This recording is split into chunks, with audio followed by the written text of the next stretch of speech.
Friends, एक बार फिर से स्वागत है आप सभी का। ऑर्गेनिक केमिस्ट्री में अपन कार्बोनिल कंपाउंड के बारे में बात कर रहे थे।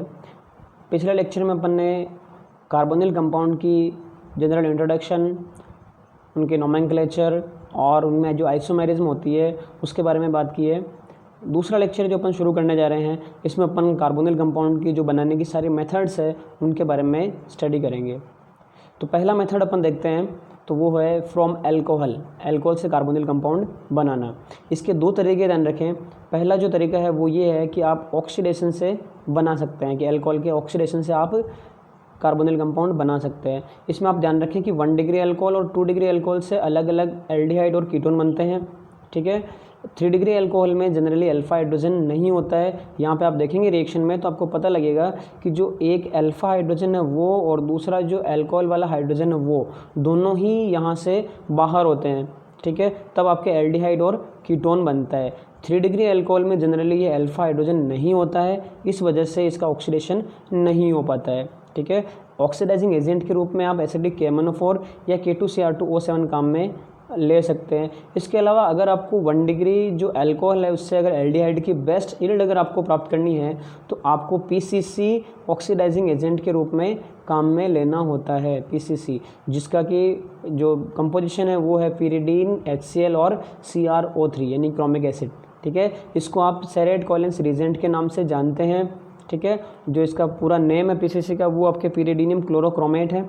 ठीक है, और 3 डिग्री अल्कोहल का आपको बता ही दिया मैंने कि 3 डिग्री में अल्फा हाइड्रोजन नहीं होने की वजह से ऑक्सीडेशन पॉसिबल नहीं होता है।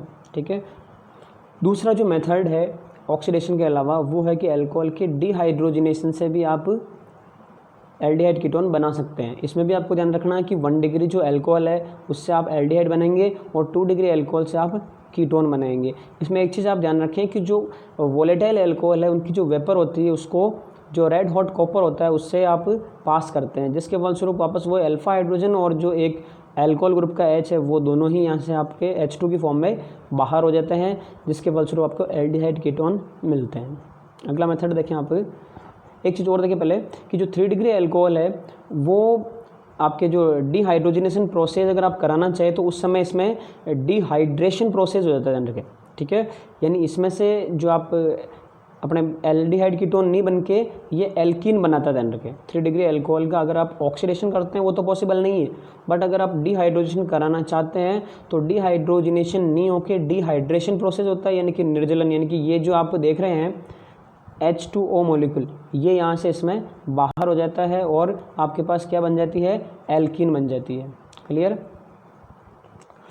दूसरा मेथड देखें आप, अल्कोहल के अलावा दूसरा मेथड अपने पास है कि एल्कीन से आपको कार्बोनिल कंपाउंड बनाने हैं। ठीक है, इसी को प्रोसेस को अपन ओजोनोलाइसिस नाम से भी जानते हैं। ठीक है, ओजोन की रिएक्शन जब आप एल्कीन से कराते हैं तो सबसे पहले आपके पास ओजोनॉइड बनता है। ओजोनॉइड से फिर अगर आप जिंक और वाटर से इसकी रिएक्शन कराते हैं तो आपके पास एल्डिहाइड आपको प्राप्त होता है।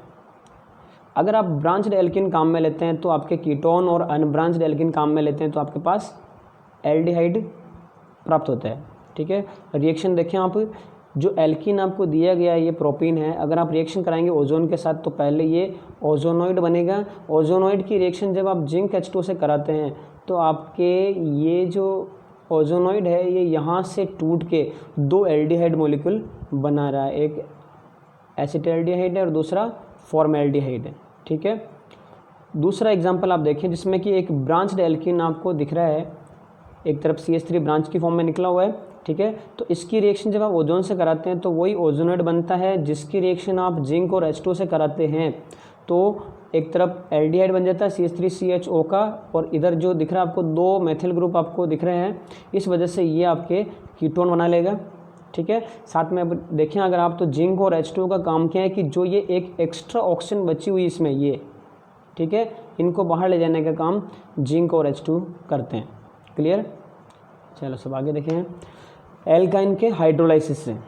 ठीक है, एल्काइन का अगर आप Hg+2 आयन की प्रेजेंस में हाइड्रोलाइसिस कराते हैं तो पहले इनोल स्ट्रक्चर बनती है जो टोटोमेरिज्म के द्वारा आपके एल्डिहाइड या कीटोन में कन्वर्ट हो जाती है। इसमें भी आपको एक याद रखने वाली बात ये है कि अगर आप एथाइन काम में लेते हैं, ओनली एथाइन, तो ये एल्डिहाइड बनेगा, और अगर एथाइन के अलावा अगर आप अदर एल्काइन काम में लेते हैं तो वो आपके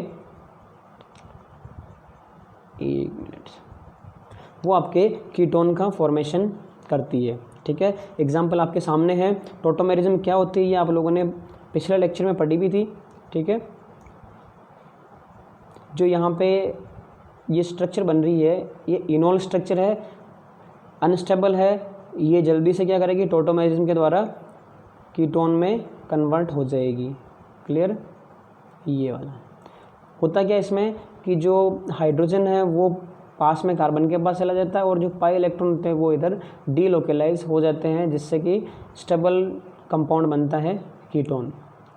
एथाइन का अगर आप देखें तो नीचे वाला जो एग्जांपल है उसमें आप देख रहे हैं कि Hg+2 की प्रेजेंस में ये आपके इनोल स्ट्रक्चर बन रही है। ठीक है, ये वाइनिल एल्कोहल कहलाता है। ध्यान रखिए 2 कार्बन और उस पर OH लगा हुआ है, डबल बॉन्ड बीच में है, तो ये आपके वाइनिल एल्कोहल है, जिसके फलस्वरूप आप टोटोमेरिज्म के फलस्वरूप आप क्या बनाते हैं, इसमें एल्डिहाइड प्राप्त करते हैं।